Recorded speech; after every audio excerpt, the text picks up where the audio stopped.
You're booked, you're busy, your team is working, and the numbers should feel good. But if you've ever looked at your account and thought, wait, why isn't there more left over each month? This video is for you, because most salon owners aren't broke. They're just operating without clarity. And when you don't know where your profit's going, you end up working more to make up for a problem that could be solved on paper. Let me show you how to do it. When I first opened my salon, I didn't feel disorganized. I'm type A. I had systems, I was tracking sales, but underneath the surface, I was winging it. My pricing hadn't caught up with my product costs. I was running monthly promos without understanding the actual margin, and I was paying for things, inventory, software, assistance, without measuring the return. It wasn't until I sat down with a real profit and loss statement that I realized where the leaks were. And once I fixed it, everything changed without working more hours. So let's talk about number one. The P&L isn't a report, it's your business map. If you're not reviewing a profit and loss statement every month, you're not running your business, you're reacting to it.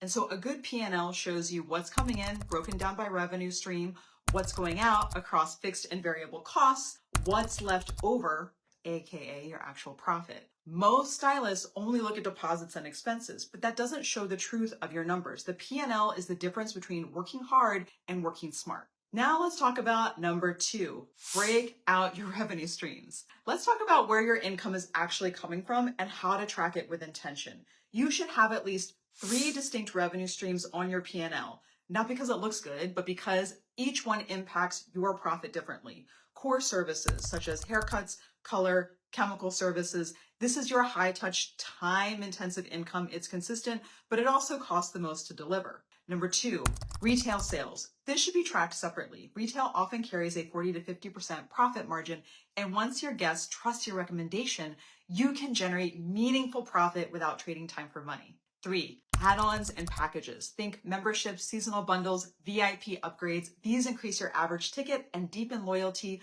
without adding hours behind the chair. When you track these separately, you stop assuming what's working and you start knowing where your real profit comes from. Let's look at an example from a brand you actually know. Take Drybar.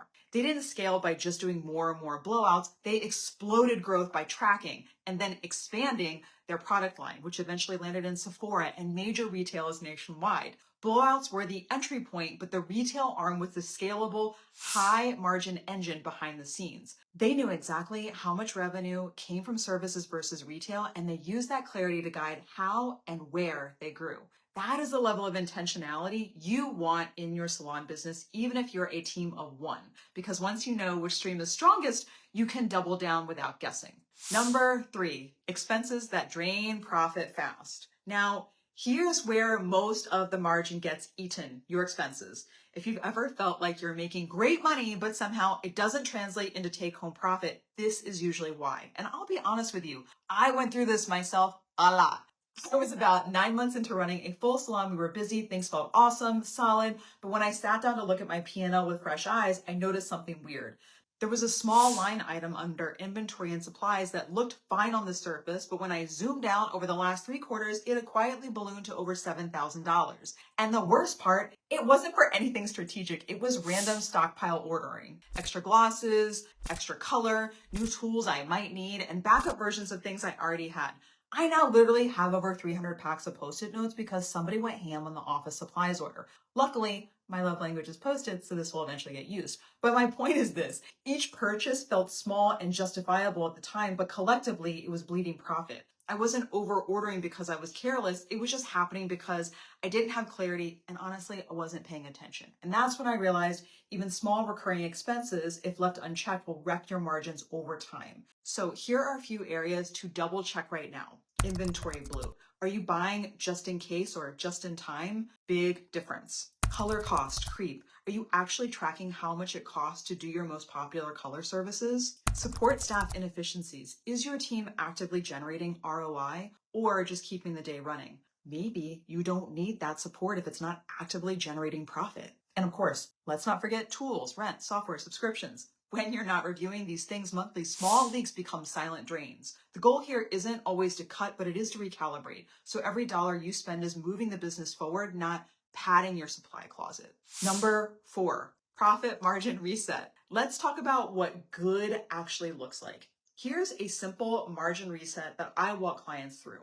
I want you to track the gross margin. Revenue minus cost of goods sold equals gross profit. I want you to aim for 60 to 70% here. If you're below that, it's time to reprice or reduce cost. Audit every line item. If you're paying for something monthly, ask, is this creating time, visibility, or profit? Raise prices intentionally. Don't just bump everything $10. Look at your service menu, increase based on demand, duration, and product use. For example, one of my students raised her highlight prices by $22 after reviewing her P&L because she realized she was losing $9 on each one. She didn't lose clients, but she gained clarity as well as profit. Number 5, review monthly, adjust weekly. The most profitable salon owners aren't always the most talented or the busiest. They are just the ones who review their financials and their P&L monthly. Make small adjustments every single week. Look at trends instead of reacting to stress. I want you to think of your business like a recipe, right? Like if something tastes off, you don't throw it out, but you just tweak the ingredients. And so the same thing is here. I want you just to track, adjust, and repeat. And this is how we get profit to build more and more, not by grinding harder, but by getting smarter. You don't have to keep wondering where your money went. You don't have to hope the numbers just magically work out at the end of the month, because when you start reviewing your profit and loss like a CFO, you stop guessing and you start making decisions that grow the margin on purpose. And this is how you build a salon that not only earns more, but keeps more. It is so powerful when you finally see where your money is going and where the profit should be. But knowing the numbers, of course, is just one side of it. You still need the time and the mental space to act on what the numbers are telling you. And so you'll want to watch out for when you're too busy to even change those things in your business. And I cover all of that and how to stop doing $12 an hour tasks in your salon business. Use these 4 AI tools instead.